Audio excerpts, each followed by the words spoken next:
اعوذ باللہ من الشیطان الرجیم بسم اللہ الرحمن الرحیم۔ معزز ناظرین السلام علیکم ورحمۃ اللہ وبرکاتہ۔ آج ہم اچھے دوست کی نشانیاں بیان کریں گے کہ حضور نبی کریم صلی اللہ علیہ وآلہ وسلم کی حدیث کے مطابق اچھے دوست کی کیا نشانیاں ہیں اور اچھا دوست کون ہوتا ہے۔ مسند ابی یعلا کی حدیث ہے، حضرت عبداللہ ابن عباس رضی اللہ تعالیٰ عنہ راوی ہیں کہ حضور نبی کریم صلی اللہ علیہ وآلہ وسلم سے صحابہ کرام نے پوچھا کہ یا رسول اللہ صلی اللہ علیہ وآلہ وسلم، بہترین ہم نشین کون ہے، بہترین ساتھی کون ہے؟ تو حدیث کا مفہوم ہے کہ آقا علیہ الصلوۃ والسلام نے فرمایا کہ تیرا بہترین ہم نشین وہ ہے جس کے پاس تو بیٹھے تو تیرے علم میں اضافہ ہو،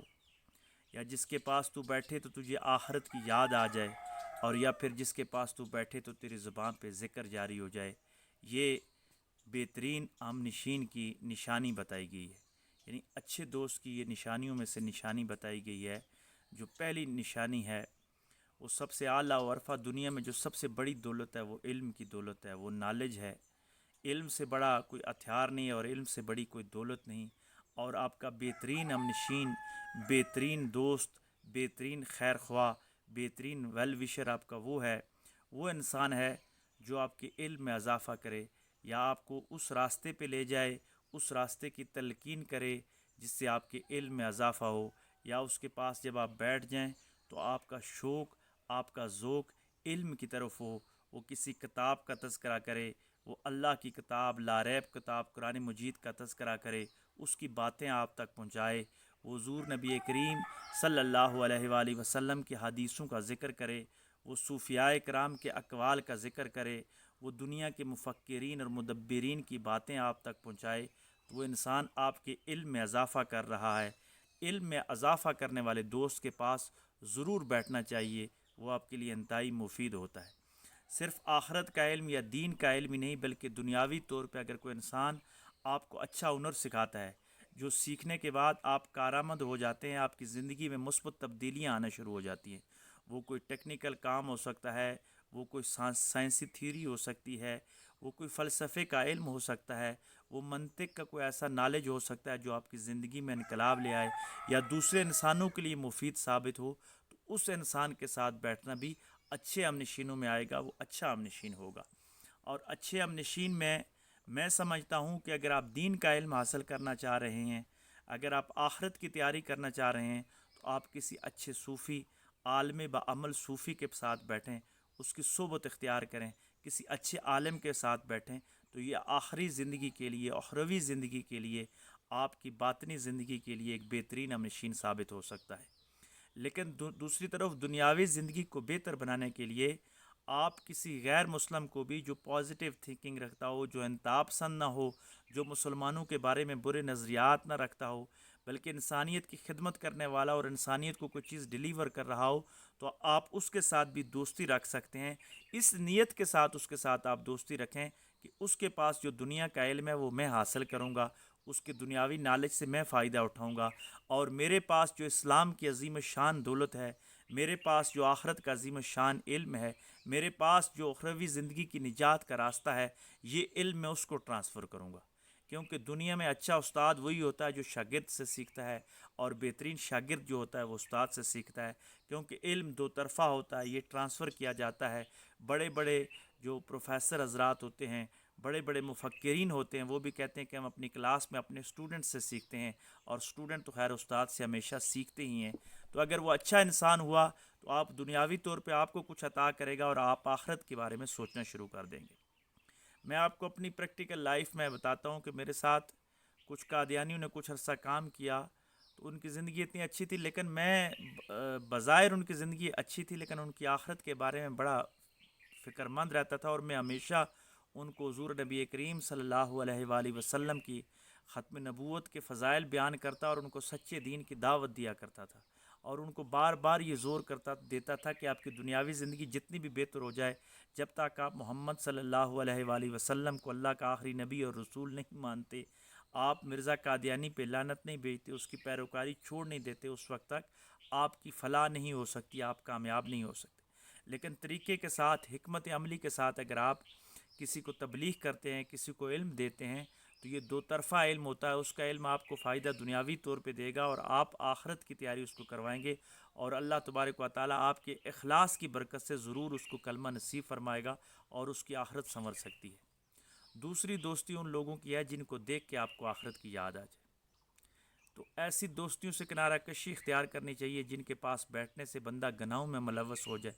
جن کے پاس بیٹھنے سے بندہ اپنی قبر اور قیامت کو بھول جائے، یا ظالموں کی محفل میں بیٹھنا جن کی وجہ سے آپ ظلم پہ آپ کو ابھارا جا رہا ہو. کیونکہ جس انسان کی صحبت میں انسان بیٹھتا ہے اسی کی کمپنی اختیار کرتا ہے اور اسی جیسا ہو جاتا ہے.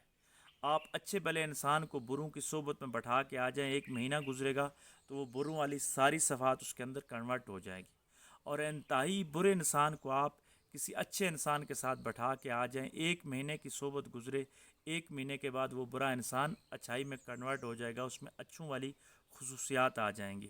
تو آپ جب ہم نشین تلاش کریں تو ایسے انسان کے پاس بیٹھیں جو آخرت کی باتیں کرے، جو روز جزا و سزا کی باتیں کریں، جو حضور علیہ الصلوۃ والسلام کی محبت کی بات آپ تک پہنچائے اور جو آپ کی آخرت اور قبر کی تیاری کروائے. تو ایسے دوست کے ساتھ آپ بیٹھیں گے تو آپ کا آخرت کا فائدہ ہوگا. اور پھر تیسرا عظیم الشان وہ دوست جس کی صحبت میں آپ بیٹھیں تو آپ کو اللہ یاد آ جائے. وہ اللہ کے ولی ہوتے ہیں، وہ صوفیاء ہوتے ہیں. ان کے ساتھ جب آپ دوستی رکھ لیتے ہیں، ان کی جب آپ صحبت اختیار کرتے ہیں، ان کی سنگت اختیار کرتے ہیں، تو ذکر آپ کی زبانوں پہ جاری ہو جاتا ہے. حضور نبی کریم صلی اللہ علیہ وآلہ وسلم کی مشہور زمانہ حدیث کا مفہوم کہ آقا علیہ الصلوۃ والسلام نے فرمایا، حضور علیہ الصلوۃ والسلام نے فرمایا کہ اچھے آدمی کی مثال جو ہے، اس کی صحبت کی مثال یہ ہے کہ کستوری فروش، عطر فروش کی ہے، کہ آپ اس سے عطر نہیں بھی خریدتے لیکن جب تک آپ اس کے پاس بیٹھے رہیں گے تو عطر کی خوشبو آپ کو آتی رہے گی، آپ محظوظ ہوتے رہیں گے، آپ کا دماغ خوشبو سے معطر ہوتا رہے گا. لیکن دوسری طرف برے آدمی کی جو مثال ہے، بری صحبت کی مثال لوہار کی بٹی سی ہے، کہ اگر آپ اس لوہار کی بٹی سے آپ کو آگ نہ لگے، چنگاری نہ پڑے، آپ جلیں نہ بھی، لیکن جب تک آپ بیٹھے رہیں گے اس وقت تک تو آپ کا دماغ اس بدبو سے تنگ ہوگا، آپ کا قلب و باطن تنگ ہوتا رہے گا. تو حضور علیہ الصلوۃ والسلام نے اس مختصر معنی میں بڑی بات سمجھا دی کہ اچھوں کی صحبت میں بیٹھیں گے تو اچھائیاں ملیں گی، بروں کی صحبت میں بیٹھیں گے تو ضرور آپ کو برائی کہیں نہ کہیں سے ڈیمیج ضرور کرے گی. تو کوشش کرنی چاہیے کہ اچھے ہم نشین تلاش کرنے چاہیے، اچھے لوگوں کی صحبت میں بیٹھنا چاہیے. نقشبندی سلسلہ کے عظیم بزرگ بہاؤالدین نقشبند رحمۃ اللہ علیہ فرماتے ہیں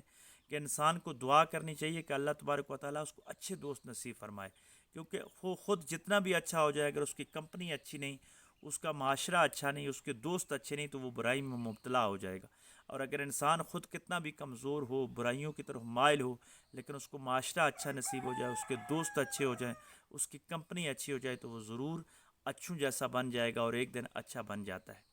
اور فارسی زبان کے ایک شاعر گزرے ہیں عرفی، انہوں نے تو کمال بات کی ہے. میاں محمد بخش رحمۃ اللہ علیہ نے ہماری پٹھواری زبان میں جس طرح کہا کہ فضل تیرے نال لوئے تردے سنگ پھٹیاں دے لگ کے، کتے بھی جان جنت محمد بخشا سنگ نیکاں لوکاں دے لگ کے. میاں محمد بخش رحمۃ اللہ علیہ فرماتے ہیں کہ جس طرح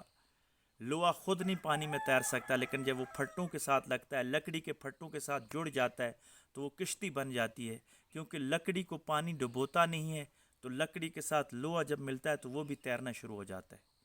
اسی فلسفے کو عرفی نے بیان کیا ہے، فارسی زبان کے عظیم صوفی شاعر عرفی فرماتے ہیں کہ میں نے پانی سے پوچھا ہے کہ ہے پانی، تو یہ بتا کہ تو لوہے کو تو ڈبوتا ہے، پتھر تیرے اندر آ جائے تو اس کو بھی ڈبو دیتا ہے، لیکن لکڑی بھی وزن رکھتی ہے، لکڑی جب تیرے اندر آتی ہے تو تو اس کو تیراتا ہے، اس کو ڈبوتا نہیں ہے. تو عرفی کہتے ہیں کہ مجھے پانی نے جواب دیا کہ لکڑی جو ہوتی ہے یہ پودا، یہ میں پانی اس کی جڑوں میں جاتا ہوں تو پودا پروان چڑھتا ہے، پھر وہ درخت بنتا ہے اور اس سے لکڑی کاٹی جاتی ہے. تو گویا لکڑی کی جو جڑیں ہوتی ہیں اس میں موجود ہوتا ہوں. تو پانی کہتا ہے کہ جن کو پروان چڑھایا جاتا ہے ان کو ڈبویا نہیں جاتا، یعنی جن کے ساتھ پرورش کا رشتہ ہو جاتا ہے ان کو ڈبویا نہیں جاتا. تو اللہ تبارک و تعالیٰ ہمارا رب ہے، وہ تو ہماری پرورش کرتا ہے، وہ کبھی بھی نہیں چاہتا کہ انسان دوزخ میں جائے. اللہ تبارک و تعالیٰ بار بار انسان کو فرماتے ہیں کہ تجھے کریم رب سے کس چیز نے روکا ہوا ہے، یا ایھا الانسان ما غرک بربک الکریم، اپنے کریم رب سے کس چیز نے تجھے دور کیا ہوا ہے. اللہ تو چاہتا ہے کہ تو دنیاوی طور پہ بھی آسانیاں ہو تجھے مل جائیں اور آخرت میں بھی تجھے جنت مل جائے، لیکن انسان اپنے گناہوں کی وجہ سے، اپنے اعمال کی وجہ سے، اپنی بدعمالیوں کی وجہ سے اس دنیا میں بھی مشکلات میں جاتا ہے اور آخرت میں بھی مشکلات آتی ہیں۔ ان مشکلات کا جو حل ہے وہ یہی ہے کہ ہم کسی پھٹے والے کے ساتھ، کسی درخت والے کے ساتھ دوستی کر لیں۔ وہ اللہ کے درخت کے والے دوست وہ ہیں جو اللہ کا ذکر عام فرماتے ہیں، جو آخرت کی تیاری کرواتے ہیں، جو آپ کو آخرت کا شوق اور محمد علیہ السلام کی محبت سکھاتے ہیں۔ جب آپ ان کے دوست بن جائیں گے، ان کی محبت میں مبتلا ہو جائیں گے، تو وہ آپ کو اللہ کی محبت میں مبتلا ہو جائیں گے، اور جب آپ اللہ کی محبت میں مبتلا ہو جائیں گے تو آپ کی یہ دنیا بھی آسان ہو جائے گی اور آپ کی آخرت کی زندگی بھی آسان ہو جائے گی۔ اللہ تبارک و تعالی ہمیں ایسے ہم نشین عطا فرمائے جو دین دنیا میں ہمارے لیے مفید ثابت ہو سکیں۔ وآخر دعوانا ان الحمد للہ رب العالمین۔